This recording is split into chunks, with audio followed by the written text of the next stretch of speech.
บายดีท่านผู้ชมทุกคนทุกเพศทุกวัยบ่ว่าจะอยู่แห่งหนใดในโลกนี่เป็นรายการลาว PPF ของคนลาวอพยพอยู่ประเทศสหรัฐอเมริกาส่งถึงคนลาวที่อยู่ทั่วโลกมื้อนี้อยู่อเมริกาอากาศปลอดโปร่งดีเพราะเป็นฤดูร้อนภาษาอังกฤษเอิ้นว่า summer ภาษาฝรั่งแม่น été เมื่อเห็นฟ้าแจ้งสว่างดีก็เฮ็ดให้จิตใจเบิกบานเพราะคล้ายกับมีความหวังและคือจะเห็นอนาคตนี่แสดงให้ฮู้ว่าคนลาวบ่ว่าจะเป็นอพยพหรือบ่เป็นอพยพก็มักจะมีความคิดสิ้นหวังเป็นบาทดังนั้นอนาคตของชาติลาวและของเมืองลาวจึงเป็นสิ่งสำคัญที่คนลาวเฮาทุกคนบ่ว่าจะอยู่แห่งหนใดในโลกควรพากันตั้งขึ้นเป็นหลักใหญ่ของชีวิตอย่าลืมมีแต่คนลาวที่หักและหวังดีให้เมืองลาว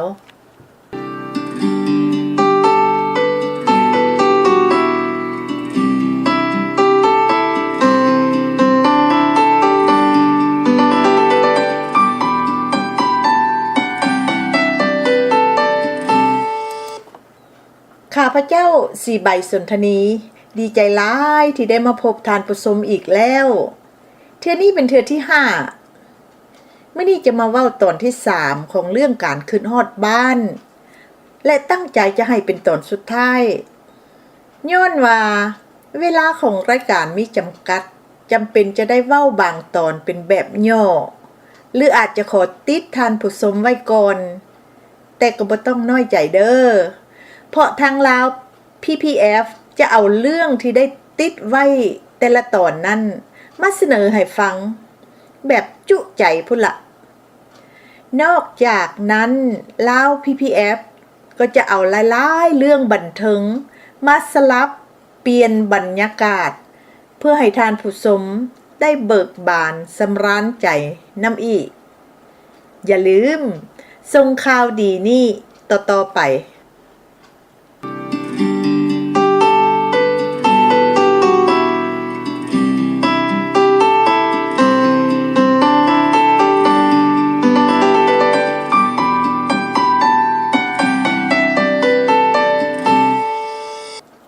บัดนี้ขอกลับคืนใส่เมืองลาวสมัยเจ้าศรีสว่างวงศ์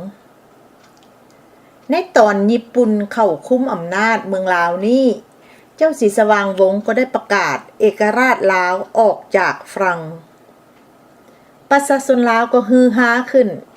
แล้วก็เกิดมีขบวนการรักษาลาวอันหนึ่งเกิดขึ้นเอิ้นชื่อว่าลาวอิสระโดยมีญี่ปุ่นสนับสนุนอยู่เบื้องหลัง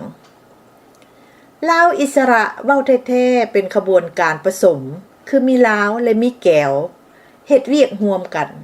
เพราะมีจุดประสงค์อันเดียวกันคือจะไล่ฝรั่งออกไปจากอินโดจีนและปลดแอกประเทศของตัวเองให้เป็นอิสระถึงจะเป็นผสมแต่ก็บ่ต้องห่วงเพราะตอนนั้นลาวยังเป็นใหญ่อยู่หมายความว่า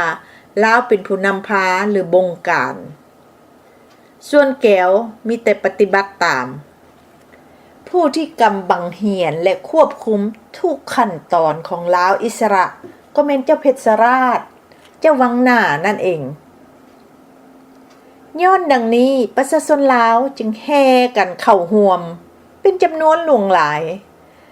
ความนิยมลาวอิสระจึงเป็นแบบฟุ้งขึ้นฟ้า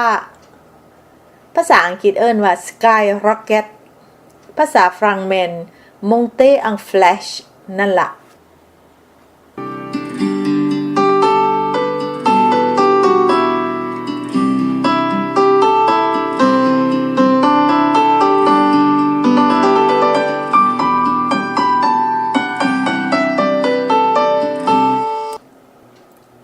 ในตอนนั้นเจ้าเพชรราชได้ว่าการอยู่เวียงจันทน์ส่วนเจ้าศรีสว่างวงศ์ได้ว่าการอยู่หลวงพระบางภาษาตลาดก็แม่นเจ้าเพชรราชคุ้มเขตใต้เจ้าศรีสว่างวงศ์คุ้มเขตเหนือประชาชนลาวที่ถูกฝรั่งมาแบ่งให้เป็นลาวเหนือลาวใต้ ก็พากันตั้งความหวังน้ำสองพระองค์คือต้องการอยากให้ไล่ฝรั่งออกไปและโฮมลาวเหนือลาวใต้ให้เป็นลาวเดียวแต่ความหวังและความฝันของประชาชนลาวก็ได้หยุดสงักเพราะญี่ปุ่นที่ซุกยู่ลาวเต็มทีได้ล่มฟุบลงมีอาการปางตายสาเหตุก็แมนอเมริกาที่เป็นหัวหน้าของฝ่ายพันธมิตรได้เอาลูกบ้มปรมาณูที่ห้ายแหงสุดไปทิ่มใส่เมืองญี่ปุ่น2 ลูกจนเมืองญี่ปุ่นจิบหายวายวอดเมื่อเป็นดังนั้นเจ้าจักรพรรดิญี่ปุ่นก็ได้ออกมาประกาศยอมจำนนให้ฝ่ายพันธมิตรทันที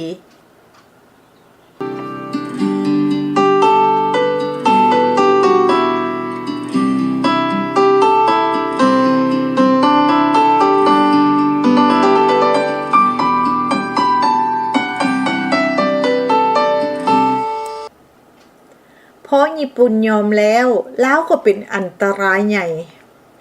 เจ้าสีสว่างวงศ์ก็บรรทมบ่ได้เพราะลาวตอนนี้ซ้ำกับเป็นกวงอยู่ทงแปนบ่มีบนบังโอกาสที่จะถูกล่าไปเป็นอาหารแม่นมิสูงแล้วก็เป็นดังที่พระองค์ทรงตวงการไว้แท้คือจีนที่หิวได้ตีวงล้อมเพื่อต้อนเอากวงลาวให้เป็นของจีนเสียย้อนดังนี้เจ้าศรีสว่างวงศ์จึงตัดสินพระไทยเอาฝรั่งกลับคืนเข้าลาวเพื่อให้มาแก้ปัญหาที่จีนสวยโอกาสนี้เสียก่อนบ่ดังนั้นก็จะสายเกินแก้แต่การตัดสินพระไทยของเจ้าศรีสว่างวงศ์นี้ได้ไปคัดกับเจ้าเพชรราช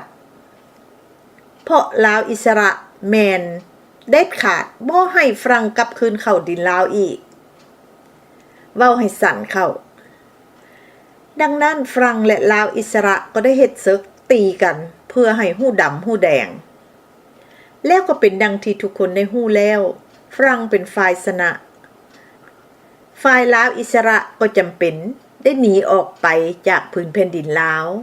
คือข้ามน้ำคองไปอยู่ฝั่งขัวที่เป็นดินสยามแต่ตอนนี้ได้เปลี่ยนชื่อใหม่เอิ้นว่าประเทศไทย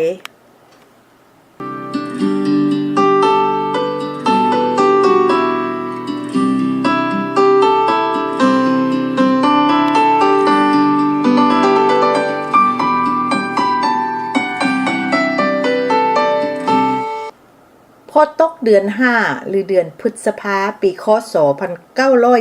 1946ลาวอิสระกะว่ามีประมาณ 5,000 คนก็ได้กลายเป็นคนลาวอพยพอยู่ดินไทยในจำนวนนี้เป็นข้าราชการประมาณ 2,000 คนพอมีแฮงได้แล้วลาวอิสระก็มาเต้าโฮมกันคืนและตั้งรัฐบาลพัดทินขึ้นอยู่ดินไทยเพื่อต่อสู่ฝรั่งต่อถึงจะลี้ภัยอยู่ในประเทศเพื่อนบ้านที่ค่ายคือเมืองลาวทุกอย่างแต่เมื่อได้กลายเป็นคนอพยพชีวิตก็บ่โสภาเพราะมีแต่ความยากลำบากแสนสาหัสในสมัยนั้นบ่ทันมีองค์การสหประชาชาติเถื่อดังนั้นทุกคนที่เป็นอพยพก็แม่นได้ซอยตัวเองเท่านั้น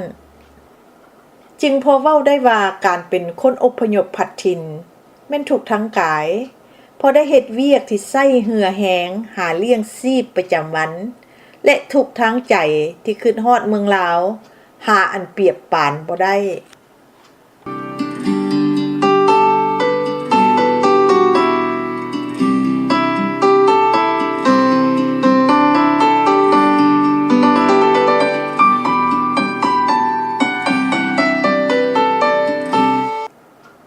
ตอนนั้นเมืองลาวแม่นมีดวงสตาร์ตกอีกตอนหนึ่งกับว่าแม่นพลเมืองลาวที่มีน้อยสุดอยู่แล้วบัดนี้ผัดยังมาแตกกันอีกย้อนมีความเห็นเรื่องชาติเรื่องบ้านเรื่องเมืองบ่คือกันคนลาวที่อยู่ในผืนแผ่นดินลาวที่มีเจ้าชีวิตสีสว่างวงศ์เจ้าวังหลวงอยู่จอมได้ยอมร่วมมือกับฝรั่งส่วนคนลาวที่อยู่ผืนแผ่นดินไทย มีเจ้าเพชรราชเจ้าวังหน้านำพาได้ต่อต้านฝรั่งจึงเป็นการลำบากสุดแก่ทั้งสองฝ่ายว่าง่ายๆคนลาวอยู่เมืองลาวที่เฮ็ดน้ำฝรั่งก็เป็นทุกข์ส่วนคนลาวที่อยู่เมืองไทยที่ต่อต้านฝรั่งก็เป็นทุกข์ทอๆกันเจ้าสีสว่างวงศ์ก็กลืนบ่ลงป่งบ่ได้เพราะทั้งหักทั้งเป็นห่วงคนลาวทั้งสองฝ่ายเป็นยวดยิงแต่จะแก้กันแบบใดจึงจะถูกต้องและเป็นผลประโยชน์ให้แก่ทุกฝ่ายเพราะเมืองลาวเป็นของคนลาวทุกคนแบบบัวบ่ให้ซ้ำน้ำบ่ให้คุณแบบนั่นล่ะ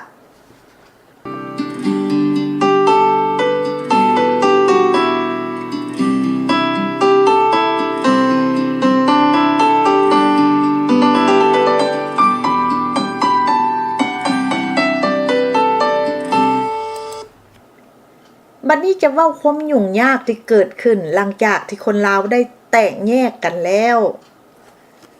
ในตอนนั้นอยู่เมืองลาวแม่นขาดข้าราชการที่จะบริหารประเทศชาติเพราะ2/3ของพวกข้าราชการลาวโดยเฉพาะระดับหัวกะทิแม่นตกทุกข์ได้ยากอยู่เมืองไทยหมดส่วนพวกข้าราชการที่เหลืออยู่เมืองลาวก็ลำบากหลายเพราะเฮ็ดเวียกการใหญ่ๆบ่ได้เทื่อว่าง่ายๆสีมือยังอ่อนหลายและบ่กล้าจะตัดสินใจอันใดได้เมื่อเป็นดังนั้นระบบการปกครองของเมืองลาวก็ซ้ำกับเป็นอัมพาตย้อนความจำเป็นอันนี้เจ้าศรีสว่างวงศ์จึงรับสั่งให้องค์มงกุฎเจ้าศรีสว่างวัฒนาลงมาเวียงจันทน์เพื่อรับภาระฝ่ายบริหารชั่วคราวไปก่อนซ้ำซ้าหาหนทางให้พวกข้าราชการลาวที่อยู่ฝั่งไทยได้กลับคืนเมืองลาวต่อไปนี้ถ้าว่ารัฐบาลเวียงจันทน์แม่นหมายถึงรัฐบาลที่องค์มงกุฎนำพาชั่วคราว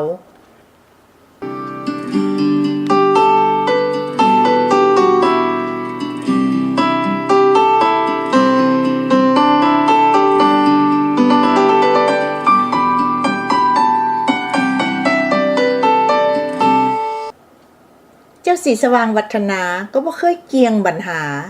แต่ลงมือกระทำภารกิจนี้แบบเอาแท้เอาว่าโดยตั้งเป้าหมายไว้ว่าทุกอย่างแม่นเพื่อความอยู่รอดของเมืองลาวพระองค์ได้ทรงศึกษาสภาพการที่เฮ็ดให้คนลาวแตกแยกกันแล้วก็ฮู้ว่าลาวอิสระอยากได้2อย่างคือ 1. อยากโฮมลาวเหนือลาวใต้ 2. อยากเป็นเอกราชออกจากการปกครองของฝรั่งทั้ง2อย่างนี้ก็เป็นสิ่งที่เจ้าศรีสว่างวงศ์ก็ปรารถนาเช่นเดียวกันเมื่อฮู้เหตุผลการแตกแยกแล้วองค์มงกุฎก็เฝ้าเจรจากับฝรั่งเรื่องเอกราชและเรื่องโฮมลาวใต้เข้ากับหลวงพระบางพอเว้าได้ว่าพระองค์เป็นนักเจรจาระดับยอดเลิศพอฮอดวันที่28เดือน8หรือเดือนสิงหาปีคศ1946ฝรั่งกับลาวก็สามารถตกลงกันได้แล้วก็มีการเซ็นสัญญากันขึ้นสัญญาเธอนี้ได้เอิ้นชื่อว่า Modus Vivendi ถ้าแปลตามโตก็แม่นวิธีการจะอยู่ร่วมกันได้ของสองฝ่ายที่มีทุกอย่างแตกต่างกัน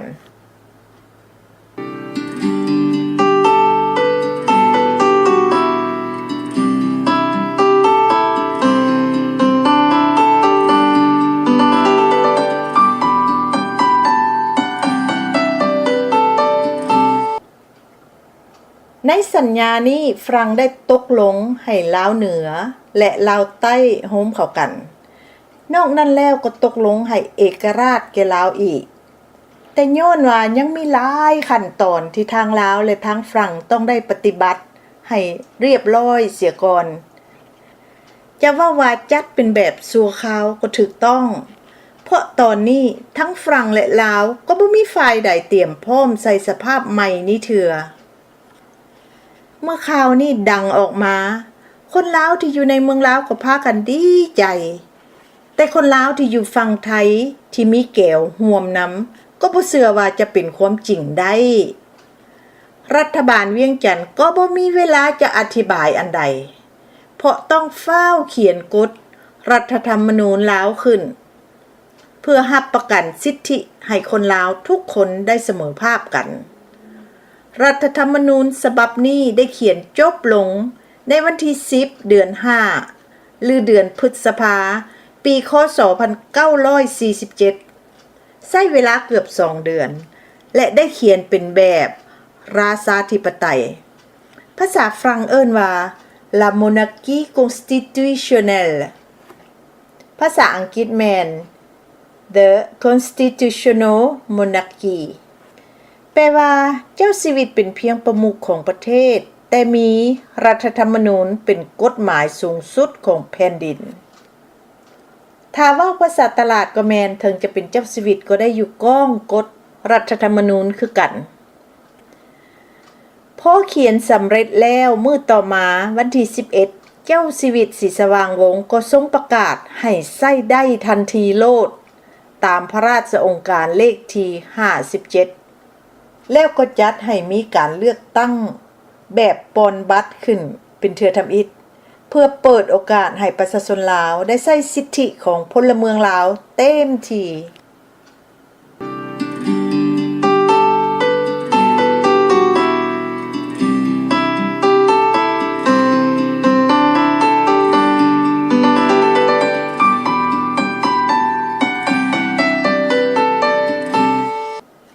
แล้วเมืองลาวก็ได้คณะผู้แทนราษฎรเทื่อทำอิฐมีทั้งหมด44ท่าน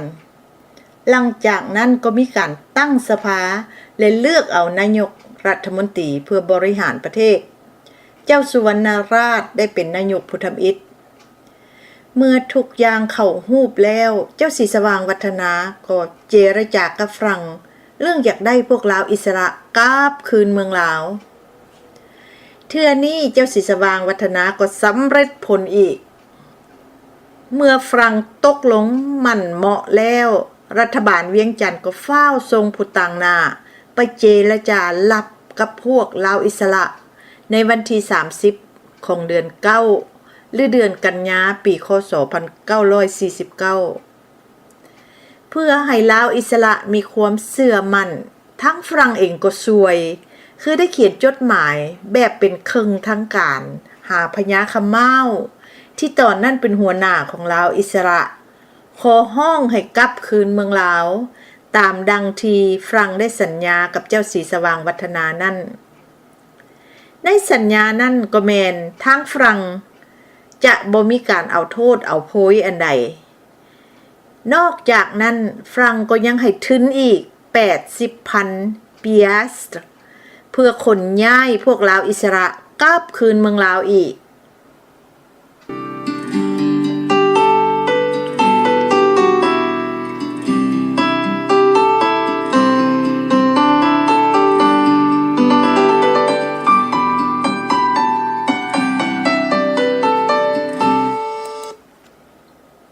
เมื่อเห็น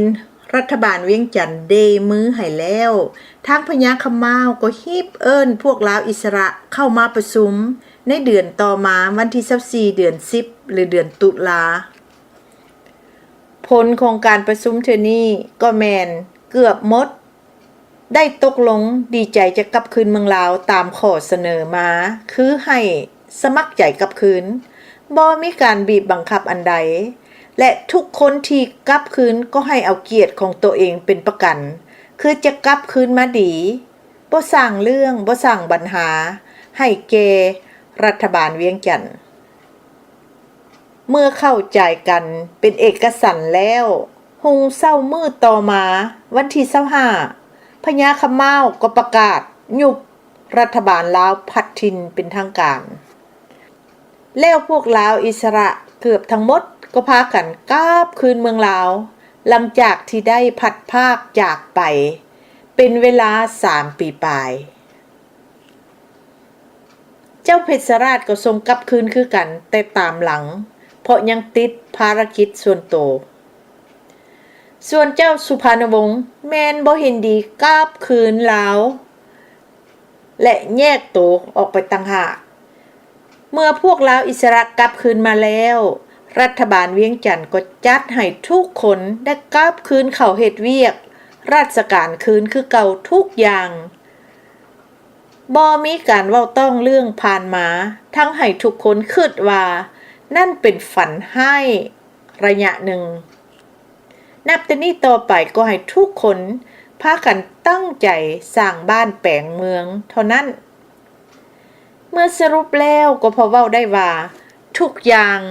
ลงเอยด้วยดีผลสำเร็จเทื่อนี้ก็เป็นย้อนว่าเมืองลาวมีเจ้าชีวิตที่หักประชาชนแบบจริงใจและเสมอต้นเสมอปลาย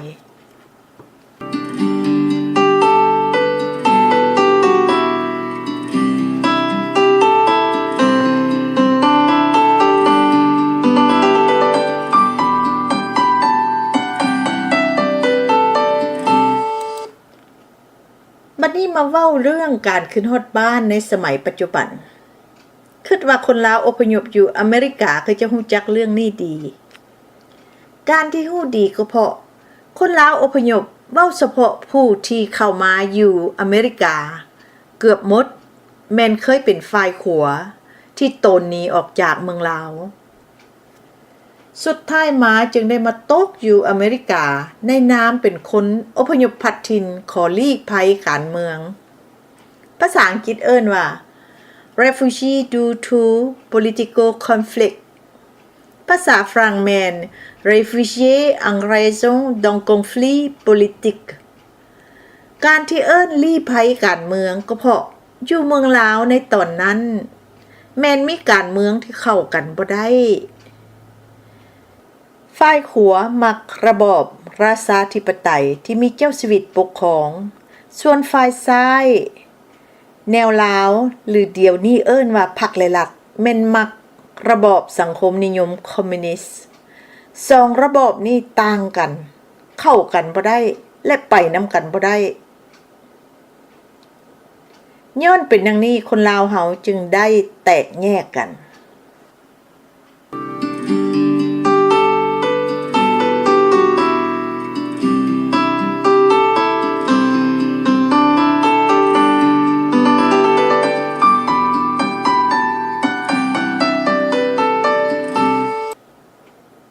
แล้วฝ่ายขัวก็กลายเป็นคนอพยพลี้ภัยการเมืองเพราะมีความย้านแนวลาวจะฆ่าให้ฮู้ว่าในปีคศ1975นั้นแนวลาวบ่ได้ขู่ซื่อๆเด้อแต่ฆ่าให้เบิ่งพร้อมแบบเปิดแปลนสาธารณะอีกเมื่อสัญชาตญาณบอกให้ฮู้ว่าชีวิตมีอันตรายแล้วฝ่ายขัวก็จำเป็นได้พากันเสี่ยงตายตนหนีออกจากเมืองลาวแนวลาวเป็นคนเหี้ยมโหดให้มนุษยธรรมเพราะฮอดทุกมื้อนี้ก็ยังนำฆ่าคนฝ่ายขัวอยู่ตลอดต่างแต่ว่าในตอนนี้แนวลาวได้ใช้วิธีใหม่คือฆ่าเงียบให้หายตัวไปเลยแบบบ่มีหองหอยจึงขอให้ผู้ที่เกิดใหม่ใหญ่ลุ้นทั้งซ้ายและหญิงที่อยู่ในเมืองลาวปัจจุบันได้เข้าใจให้ถูกต้องและให้ฮู้ความจริงนำกันว่า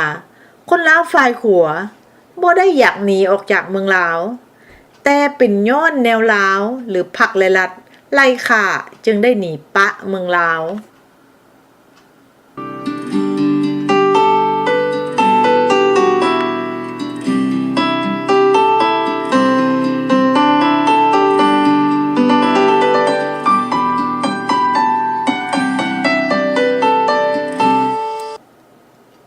การเข้าใจถูกต้องจะเป็นสิ่งทำอิฐที่เฮ็ดให้คนลาวเฮาทุกคนมาใช้สติปัญญาเข้าหากัน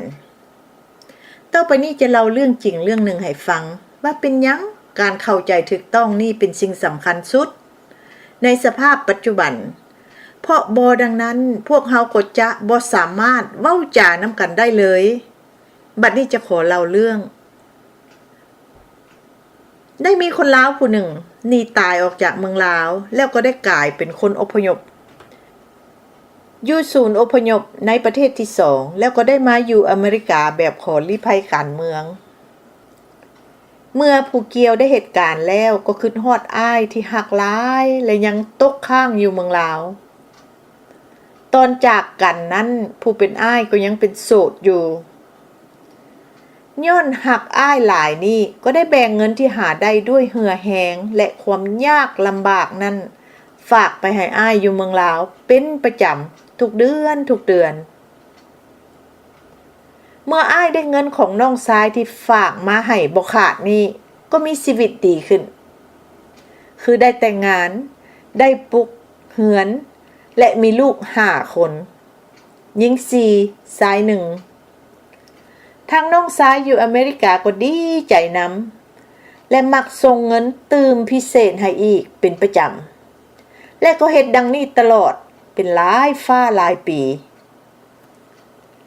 เมื่อบ่ดนมานี่ผู้เกี่ยวมีอายุแก่แล้วก็ขึ้นฮอดบ้านแหงจึงตัดสินใจเดินทางกลับคืนไปยามเมืองลาวเป็นเทื่อทำอิฐเวลาไปก็เตรียมเงินก้อนหนึ่งสำหรับใช้จ่ายส่วนตัวพร้อมกับของต้อนไปให้อ้ายและครอบครัวทุกคน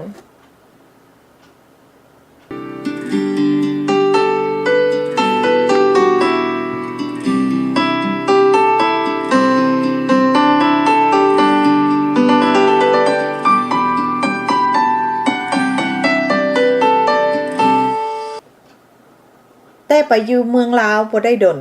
ก็รู้สึกว่ามีอันหนึ่งคัดกับหลานที่เป็นลูกชายโทนของอ้ายทั้งที่หาก็ได้พบกันเป็นเทื่อทำอิฐเว้าแท้ๆหลานชายผู้นี้แม่นใหญ่ขึ้นย้อนเงินของพ่ออาวที่ส่งไปเลี้ยงแต่ละเดือนก็ว่าได้มามื้อหนึ่งหลานชายผู้นี้ได้ถามเอาเงินนำผู้เกี่ยวก้อนหนึ่งการที่ว่าถามก็เพราะบ่เป็นลักษณะขอแต่คล้ายกับว่ามีการติดหนี้กันวาดใดวาดหนึ่งและการที่ว่าเป็นก้อนก็เพราะจำนวนเงินที่หลานชายอยากได้แม่นมีเลข0 3โตขึ้นไปเมื่อผู้เกี่ยวบ่มีเงินให้หลานชายผู้นี้ก็มีใบหน้าบ่พอใจและเว้าเสียดเสียทันทีว่าคันเจ้าถูกหลายจะไปเมืองอเมริกาเฮ็ดหยังเมื่อได้ยินดังนี้ผู้เกี่ยวก็เป็นช็อกและเป็นช็อกอีกเทื่อที่2ที่เห็นผู้เป็นอ้ายบ่เว้าหยังให้ผู้เป็นลูกชายพอคำหนึ่งผู้เกี่ยวเล่าว่าบ่ได้ตอบหลานชายบ่ได้เว้าหยังให้ผู้เป็นอ้ายมีแต่ฟ้าวกลับคืนอเมริกาหลังจากนั้นผู้เกี่ยวก็หยุดบ่ฝากเงินให้อ้ายอีกต่อไปเมื่ออ้ายบ่ได้เงินที่เคยได้เป็นประจำก็โทรศัพท์มาถามเอาเมื่อเห็นน้องชายบ่รับโทรศัพท์หลายเทื่อก็เปลี่ยนให้ลูกชายเป็นผู้โทรแล้วก็มีคำฝากไว้ในโทรศัพท์ที่บ่ค่อยม่วนหูตามแบบฉบับคนที่เกิดและใหญ่อยู่ในระบอบคอมมิวนิสต์ผู้เกี่ยวก็เลยเปลี่ยนโทรศัพท์เสียความหักความแพงความคิดฮอดความคิดถึงความเป็นห่วงเป็นใยที่เคยมีในเมื่อก่อนได้สูญหายไปหมด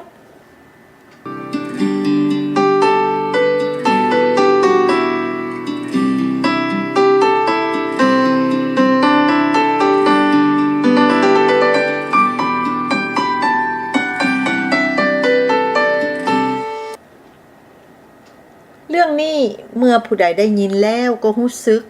เศร้าใจและเสียใจการที่เศร้าใจก็เพราะครอบครัวนี้ออกมาจากพ่อแม่เดียวกันแต่ถูกพรรคและรัฐเอาระบอบคอมมิวนิสต์มาแบ่งแยกให้น้องชายเป็นลาวนอกให้ผู้เป็นอ้ายและครอบครัวเป็นลาวในและต้องให้เป็นศัตรูกันจะไปหักแพงกันแม่นบ่ได้เด็ดขาดส่วนที่เสียใจก็เพราะพรรคและรัฐเป็นรัฐบาลลาวที่สละซองใสแต่ปากซื่อๆส่วนการกระทำแล้วแม่นพาชาติลาวลงเหวพอได้40 กว่าปีแล้วก็ ก็ยังบ่มีปัญญาจะเฮ็ดให้เมืองลาวมีความถูกต้องปรองดองกันได้แต่ละมือพรรคและรัฐแม่นยังตั้งหน้าเฮ็ดศึกกับคนลาวฝ่ายขัวอยู่ขนาดว่าศึกอินโดจีนเทื่อที่2ได้เซ็นกันให้จบลงตั้งแต่ปีคศ1975พุ่นเว้าหมดซะมีรัฐบาลเป็นคือพรรคและรัฐนี่คนลาวเฮาก็บ่จำเป็นจะต้องมีศัตรูชาติอื่นอีกแต่ละมือมีแต่กลุ่มกันกับพรรคและรัฐก็เหลือเฟือแล้ว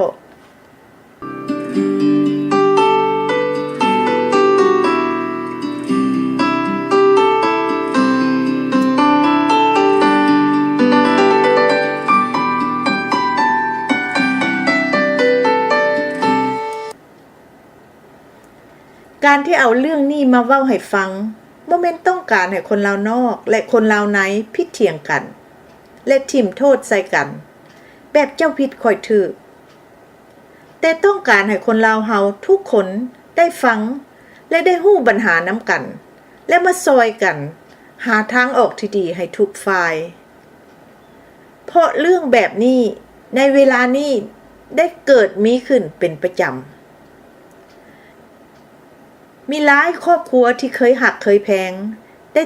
ตัดญาติขาดมิตรกันทั้งที่เป็นครอบครัวออกจากพ่อแม่เดียวกันแต่ย้อนว่าได้อยู่ห่างไกลกันและมีแนวคิดทางด้านการเมืองที่เข้ากันบ่ได้เมื่อเรื่องแบบนี้ได้เกิดขึ้นแล้วคนลาวผู้ที่อยู่อเมริกาก็รู้สึกว่าโตได้ตกเป็นฝ่ายเสียเปรียบทุกอย่างอีกตามเคยแบบเดียวกับสมัยลาวโฮมลาวนั่นละเข้ามาเสียเปรียบในนี่ก็แมนเสียเงินเสียเวลาเสียความหักเสียความแพงและเสียกำลังใจทั้งคิดว่าบ่น่าจะเป็นไปได้เพราะเป็นครอบครัวเดียวกันและทางผู้อยู่อเมริกาก็ได้ซอยทุกอย่างเว้าง่ายๆผู้อยู่อเมริกามันเกิดความเสียใจแต่ก็ได้ยอมรับความจริงว่าได้เป็นไปแล้วได้เกิดขึ้นแล้วและได้ขาดกันแล้ว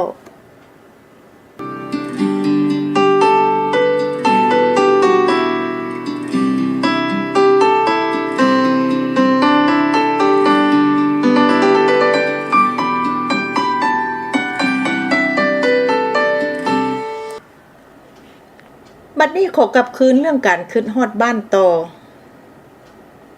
เมื่อทดลองไปสอบถามคนลาวที่เข้ามาอยู่แบบคนอพยพลี้ภัยการเมืองอยู่อเมริกาว่ารู้สึกแนวใดกับเรื่องขึ้นฮอดบ้านก็ได้คำตอบคล้ายคือกันว่าการขึ้นฮอดบ้านเป็นสิ่งเจ็บปวดทั้งเกิดความทุกข์ใจอันใหญ่หลวงเพราะบ่คาดฝันว่าจะได้พบพ่อความโหดร้ายทารุณแบบนี้ในชีวิตจักเทื่อมีบางคนว่าทุกข์ใจหลายจนได้ห้องไห้เงียบๆและเรื่อยๆอีกบางคนบอกว่าเป็นแหงจนได้ถึงขั้นกินยาและได้เงินเสียประสาทย้อนดังนั้นจึงพอเว้าได้ว่าความทุกข์ใจที่ได้เป็นคนอพยพพัดภาคจากเมืองลาวมันใหญ่หลวงจนบ่ฮู้จักจะอธิบายแบบใดถ้าผู้ใดบ่ถูกอยู่ในสภาพการก็จะบ่เข้าใจความรู้สึกอันนี้ได้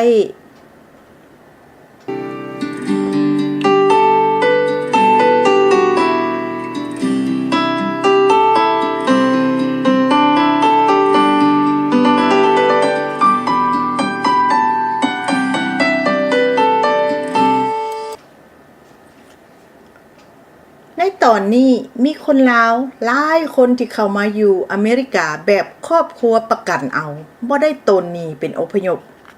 หมายความว่าเวลาจะหนีออกจากเมืองลาวก็แม่นมีเวลาเตรียมโตวพับเครื่องใส่หีบแล้วก็เดินทางออกจากเมืองลาวเพราะจะย้ายถิ่นฐานอยู่ภาษาอังกฤษเอิ้นว่า immigrantภาษาฝรั่งเขียนคือกันแต่ออกเสียงต่างกันน้อยหนึ่งคือ immigrant คนลาวพวกนี้ถึงจะวัตถุ แต่ก็บ่ถึงขั้นคนลาวที่มาอยู่แบบขอลี้ภัยการเมืองย้อนบ่ได้ถูกหลายนี่เมื่อได้ยิน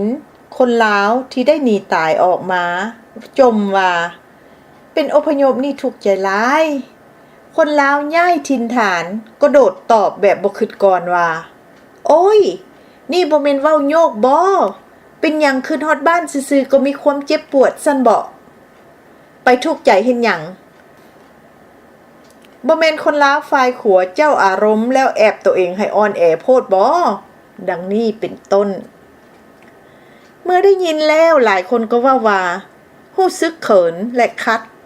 คือเป็นตาสังแดเป็นหน้าสงสารแดแต่ทุกคนก็เว้าอีกว่าจะไปหวังหลายก็บ่ได้เพราะพวกนี้เคยอยู่นำระบอบคอมมิวนิสต์ที่สอนบ่ให้ฮู้คนอื่นนอกจากตัวเองเท่านั้นบัดนี้เรามาฟังเรื่องสมัยเก่าเพื่อจะได้เอาเปรียบเทียบใส่เรื่องเกิดขึ้นในสมัยใหม่แล้วขอให้ทุกคนซอกหาคำตอบเอาเองว่าการขึ้นฮอดบ้านเป็นคือแนวใด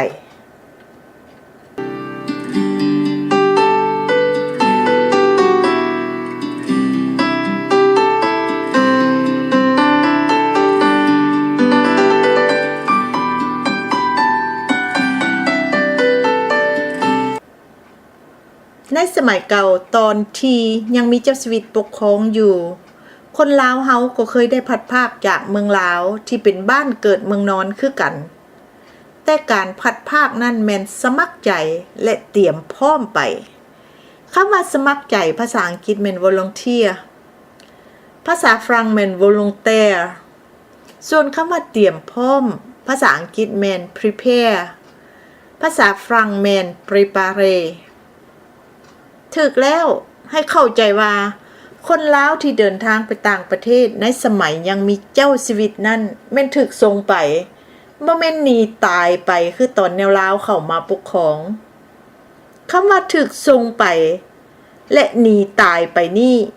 แม่นต่างกันแท้ๆเด้อปานฟ้ากับดินพุ่น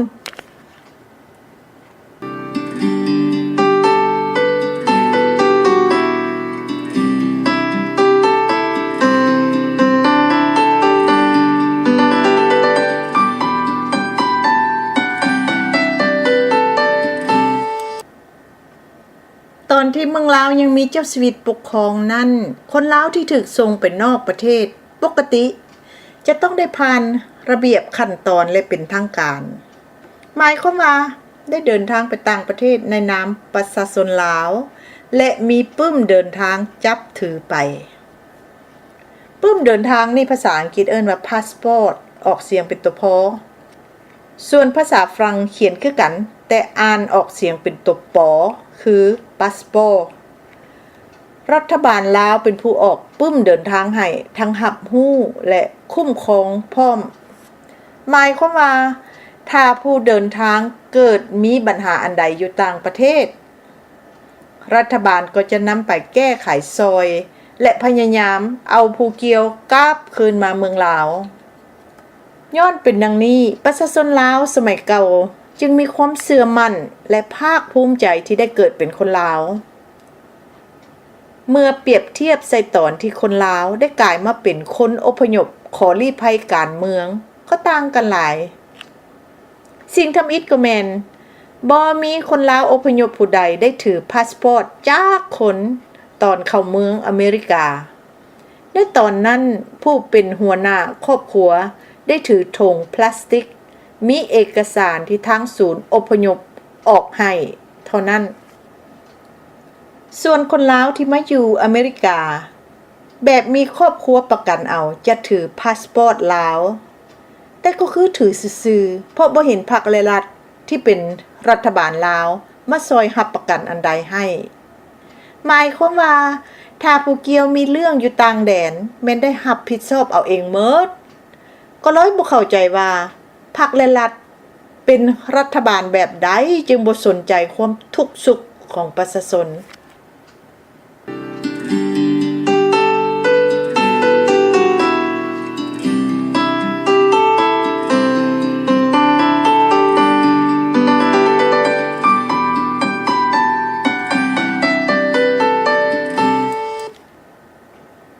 มัยเก่าตอนยังมีเจ้าชีวิตปกครอง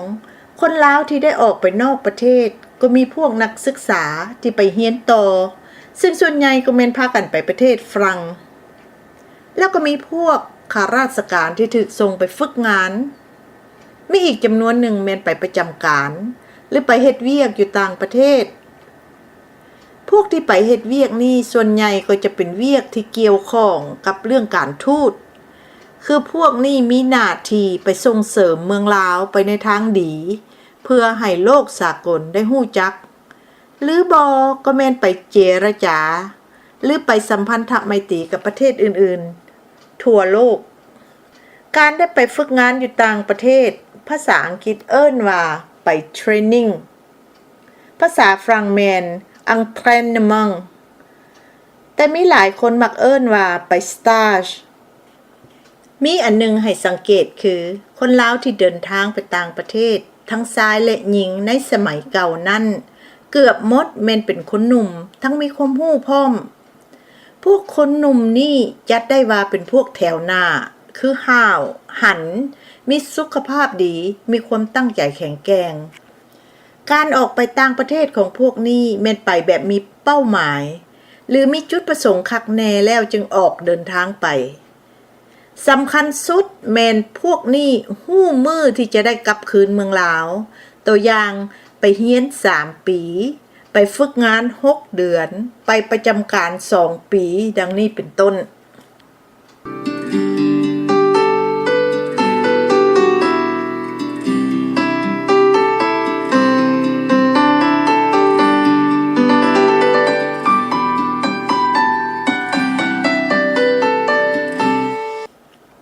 ว่าง่ายๆในสมัยเก่าคนลาวที่ได้เดินทางไปต่างประเทศปกติจะเป็นพวกหนุ่มหัวกะทิทั้งนั้นขนาดว่าพวกหนุ่มนี่ได้สมัครใจและเตรียมพร้อมไปแต่ป่านนั้นความคิดฮอดบ้านคิดฮอดเมืองลาวก็แม่นมีสูงและเป็นแฮงสมควร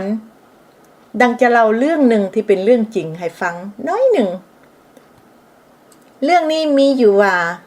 มีคนหนุ่มผู้หนึ่งเป็นข้าราชการฝ่ายศึกษาได้ทุนไปฝึกงานอยู่ประเทศฝรั่ง9 เดือนซึ่งถือว่าเป็นระยะสั้นเมื่อเทียบใส่พวกนักศึกษาที่ถูกส่งไปเรียนถึงจะเป็นระยะสั้นแต่ผู้เกี่ยวก็เล่าให้ฟังว่าฮู้สึกคิดฮอดเมืองลาวแท้ๆคิดเบิ่งแต่ว่าพอฮอดมื้อได้กลับคืนเมืองลาวแล้วความดีใจแม่นมีสูงสุดจนรู้สึกอิ่มขนาดบ่ได้กินอันใดทั้งรู้สึกว่าหัวใจได้เต้นแฮงเป็นพิเศษระยะที่เดินทางกลับคืนเมืองลาวนั่นผู้เกี่ยวก็มักเลี้ยวเบิ่งโมงและนับเวลาอยู่ในใจตลอดการที่ได้นับก็เพราะรู้สึกว่าเวลาคือไปซ่าความจริงแล้วผู้เกี่ยวว่าแม่นตัวเองอยากให้ฮอดเมืองลาวไวๆเพราะคิดฮอดทุกอย่างสัมเพาะว่าในสมัยนั้นยนต์ก็บ่ทันสมัยคือดังทุกมื้อนี้เพราะต้องมีเปลี่ยนยนต์อยู่หลายบอนอีกพอยนต์ฮอดเมืองไทยแล้วผัดได้ขี่รถไฟออกจากบางกอกไปหาหนองคายพอฮอดสถานีหนองคายแล้วผัดได้ขี่3 ล้อไปลงท่าเหือแล้วจึงได้ขี่เหือข้ามน้ำของเข้าสู่ด่านท่าเรือฝั่งลาว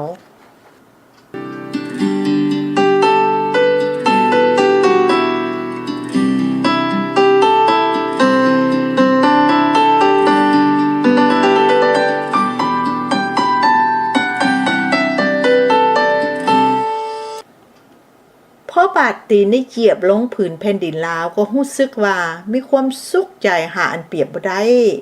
จนน้ำตาไหลเยิ้มออกมาพุ่นละที่เว้ามานี่แม่นเล่าเรื่องน้าบ่าวของข้าพเจ้าที่เป็นข้าราชการลาวผู้หนึ่งได้ไปฝึกงานอยู่ต่างประเทศแล้วคิดฮอดเมืองลาวให้เข้าใจอีกอันนึงว่าผู้ใดที่ได้ไปต่างประเทศแล้วกลับคืนมาเมืองลาวก็มักจะรู้สึกฮักเมืองลาวเพิ่มขึ้นทั้งคิดว่าจะหาเมืองใดคือเมืองลาวแม่นบ่มีเลยข้าพเจ้าได้ลองไปถามคนลาวอื่นที่เคยได้ไปต่างประเทศในสมัยเก่านั่น ผู้ใดก็ตอบว่ารู้สึกเป็นคือหน้าบ่าวของข้าพเจ้าคือกันนี่แสดงให้เห็นว่าเมืองลาวเป็นสิ่งสำคัญสุดสำหรับคนลาวคือเป็นชีวิตจิตใจและเป็นทุกสิ่งทุกอย่าง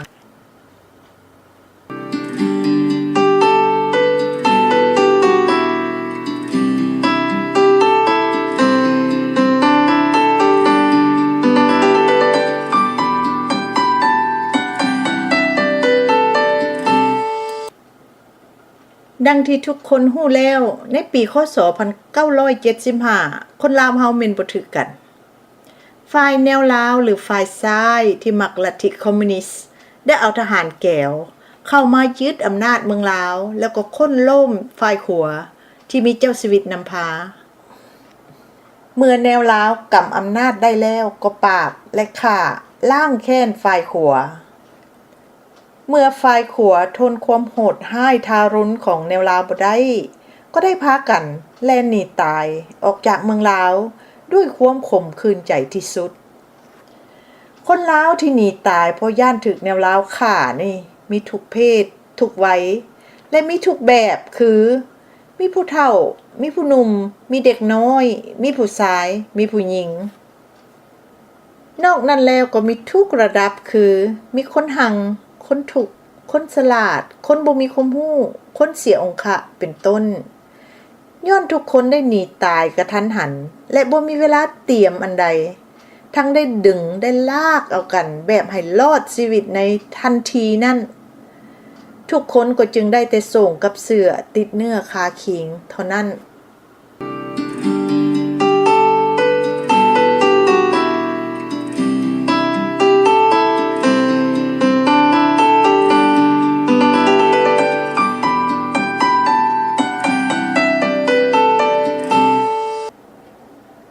พวกฝ่ายขัวที่หนีตายออกมานี่ผู้ใดก็ว่ามันเป็นคือฝันร้ายที่พอฮู้เมื่อคิงมันตาขึ้นมาก็เห็นตัวเองกลายเป็นคนอพยพพลัดถิ่นจำเป็นได้นบได้ไหวคนชาติอื่นให้ซอยเอาชีวิตของโตและครอบครัวไว้บ่ดังนั้นก็แม่นมีแต่ท่าตายเท่านั้นและย้อนว่าบ่ได้เตรียมอันใดจักอย่างจึงพบพ่อปัญหาบ่แม่น108แต่เป็น1,800เพราะตอนอยู่เมืองลาวนั้นถึงว่าทุกข์ก็ยังมีเฮือนมีตูบมีไห่มีนามีสวนมีน้ำมีปลามีบนพอหาอยู่หากินได้แต่ในตอนนี้เมื่อกลายมาเป็นคนอพยพอยู่ต่างถิ่นข้าวก็บ่มีกินน้ำก็บ่มีใช้หลังคาจะงุ้มหัวพอกั้งแดดกั้งฝนก็บ่มีซ้ำบ่พอยังถูกขังอยู่กรงของต่างประเทศในข้อหาเป็นคนลักเข้าเมืองผิดกฎหมายอีก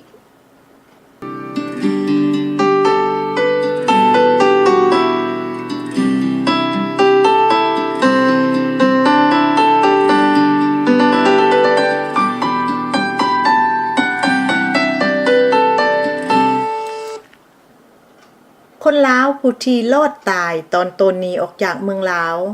แล้วได้อยู่ศูนย์อพยพในประเทศที่2จึงจะฮู้และเข้าใจว่าชีวิตอยู่ศูนย์อพยพนั้นมีความทุกข์ยากลำบากส่ำใดบ่แม่นมีแต่น้ำตาออกแต่ถึงขั้นเลือดตาออกพุ่นบางคนถึกนักไปกว่านั่นอีกคือถึกกันแกล้งสารพัดจนจบชีวิตไปก็มีหลวงหลายจึงเป็นเรื่องสังเวชใจย้อนการแตกแยกกันเทื่อนี้หุนแฮงสุดคนลาวเป็นจำนวนหลวงหลายจึงกลายเป็นคนบ่มีประเทศหรือเป็นคนลาวแต่บ่มีผืนแผ่นดินลาวอยู่แล้วคนฝ่ายขัวที่ได้พัดภาคจากเมืองลาวก็ได้กลายเป็นคนลาวอพยพพัดถิ่นอยู่ประเทศที่3อยู่ในใจแต่ละคนก็มีความรู้สึกเป็นช็อกบ่คาดคิดทั้งเครียดทั้งแค้นขมขื่นเป่าวางที่ถึกแนวลาวหักหลังและอื่นๆสารพัดเว้าง่ายๆทุกอย่างแม่นมีแต่ทางลบเท่านั้นบ่มีอันใดที่เป็นทางสมเลยย้อนทุกข์หลายพิลึกนี่พวกเฮาจึงหลงลืมความเป็นลาวและกลายเป็นคนเห็นแก่โต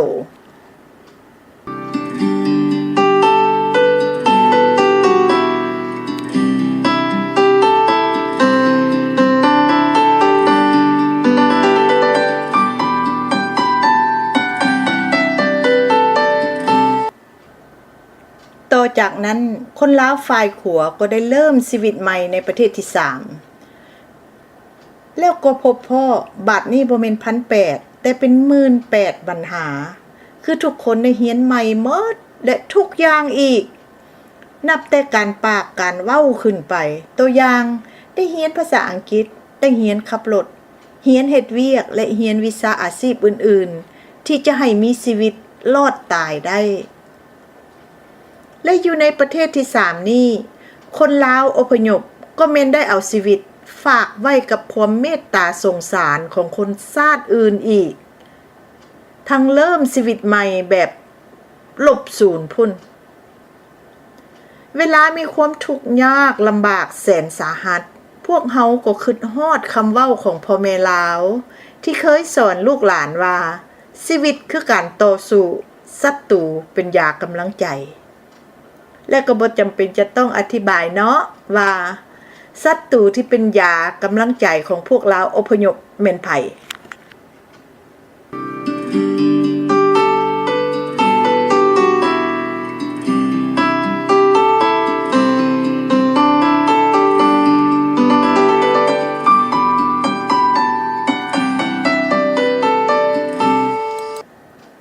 เมื่อคนลาวฝ่ายขัวตั้งสติได้แล้วก็พากันต่อสู้กับอุปสรรคทุกอย่างและบ่เคยยอมจำนนต่อโศกร้ายของชีวิตง่ายๆผู้ใดก็บุกบืนและดึงเอาครอบครัวตัวเองให้ขึ้นจากขุมชีวิตที่ตอนนี้มีแต่ความทุกข์ทรมานนั้นได้ย้อนว่าทุกคนได้ใส่หลักธรรมะของพระพุทธเจ้าสอนใจตัวเองให้มีความคิดถูกต้องจึงจะมีการกระทำที่ถูกต้องและผลออกมาก็เป็นหน้าพอใจคือคนลาวอพยพอยู่ในอเมริกาสามารถซอยตัวเองจนเงยหน้าอ้าปากได้ในเวลาอันสั้นมีหลายคนและมีหลายครอบครัวก็พบความสำเร็จทุกด้านทั้งยืนอยู่แถวหน้ากับคนชาติอื่นได้มีจำนวนหนึ่งมีมานะพยายามสูงก็สามารถลื่นกายคนชาติอื่นได้อีกเมื่อเว้าสรุปแล้วคนลาวฝ่ายขัวแม่นพากันภูมิใจที่ทุกคนไปได้ดีแต่ถึงจะไปได้ดีไปได้ไกลปานใดก็ตามก็ยังมีสิ่งหนึ่งที่คนลาวอพยพแก้บ่ทันได้เทื่อสิ่งนั่นแม่นความคิดฮอดบ้านหรือคิดฮอดเมืองลาวผู้ใดก็ว่าจะให้ลืมเมืองลาวแม่นยังเฮ็ดได้ยากหลาย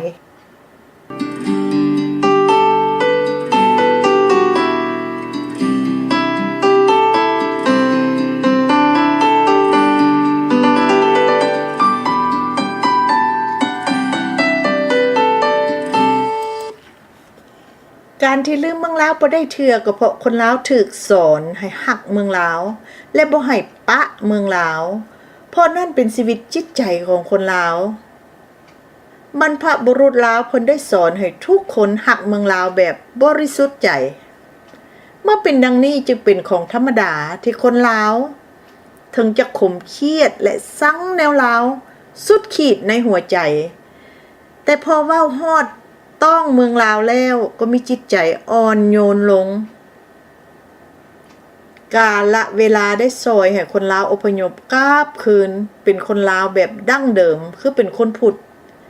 ที่มีแต่ความเมตตากรุณาเผื่อแผ่กันเมื่อใจอ่อนลงแล้วลักษณะของแต่ละคนที่คิดฮอดบ้านก็จึงแตกต่างกันท่านผู้ชมรายการทั้งหลายข้าพเจ้าได้สัญญาณเตือนว่าเวลาของรายการในมื้อนี้กำลังจะหมดแล้ว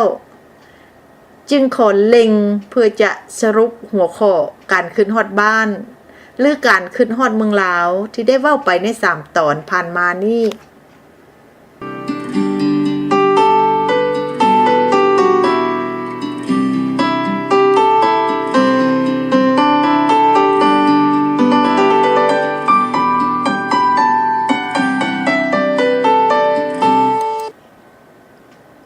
การขึ้นฮอดบ้านเป็นเรื่องชะตากรรมของประชาชนลาวที่มักได้กลายเป็นคนอพยพ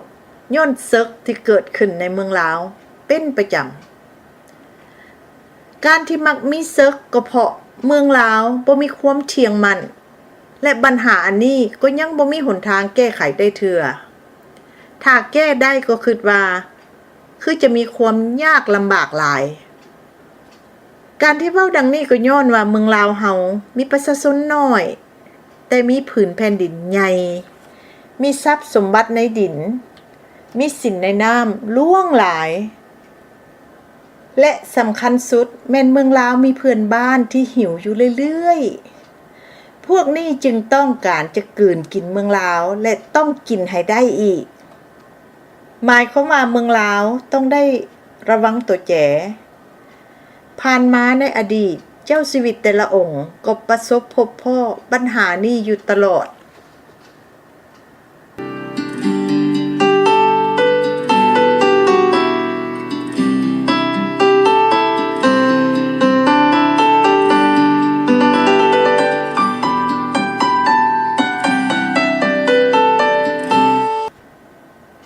ก่อนอื่นก็ให้ทุกคนเข้าใจว่า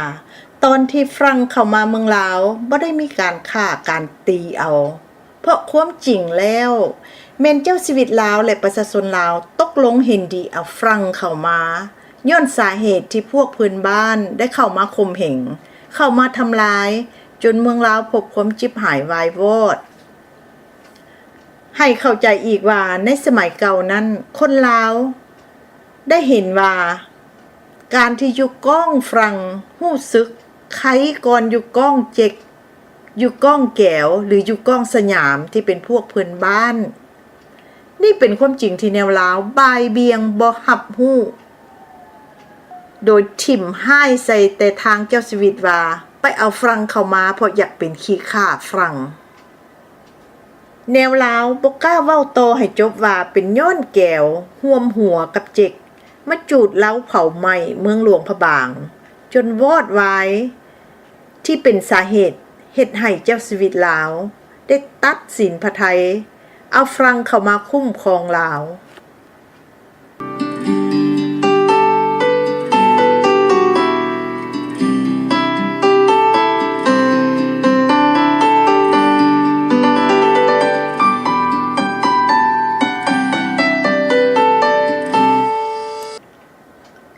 การพัดภาคจากเมืองลาวก็มีหลายแบบหนีตายและแบบสมัครใจจึงมีผลสะท้อนแตกต่างกันส่วนเรื่องการขึ้นฮอดบ้านในสมัยเก่าตอนที่เมืองลาวยังมีเจ้าชีวิตปกครองนั้นถือว่าเป็นสิ่งธรรมดาเป็นยังจึงธรรมดาคำตอบก็แม่นในตอนนั้นแต่ละคนที่ได้พัดภาคจากเมืองลาวแม่นสมัครใจไปหรือถูกส่งไปคือมีการเตรียมพร้อมไปและหู้มือจะได้กลับเมืองลาวสำคัญสุดก็แม่นรัฐบาลลาวได้หับห้องตลอดระยะที่อยู่ต่างแดนนั่นเว้าง่ายๆรัฐบาลของเจ้าชีวิตลาวได้หับหู้การเป็นคนลาวทุกอย่างถ้าเกิดมีเรื่องอันใดขึ้นมาก็ไปนำเอาให้ได้กลับคืนเมืองลาวดังนั้นการพัดภาคจากเมืองลาวในสมัยเก่าจึงบ่เป็นปัญหาเพราะมีการดีใจไปพอฮอดตอนกลับคืนทั้งครอบครัวจนฮอดรัฐบาลก็ดีใจรับต้อนการกลับคืนนั่นอีก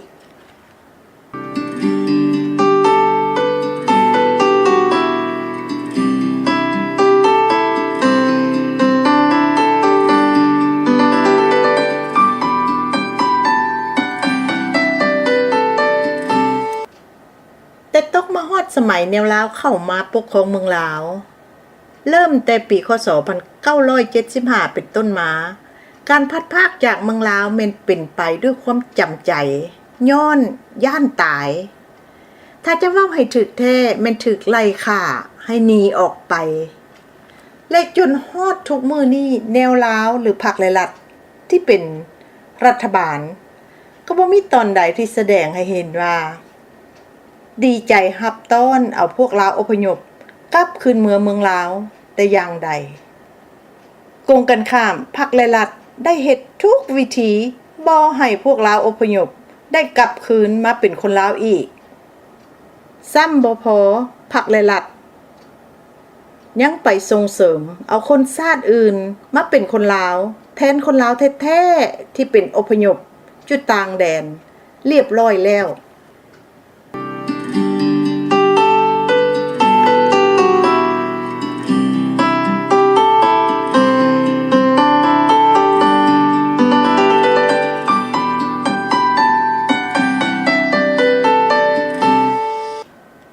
มื้อนี้เวลาของรายการลาว PPF ได้หมดแล้วจึงขอจบหัวข้อการขึ้นฮอดบ้านที่ได้เสนอไปแล้ว3ตอน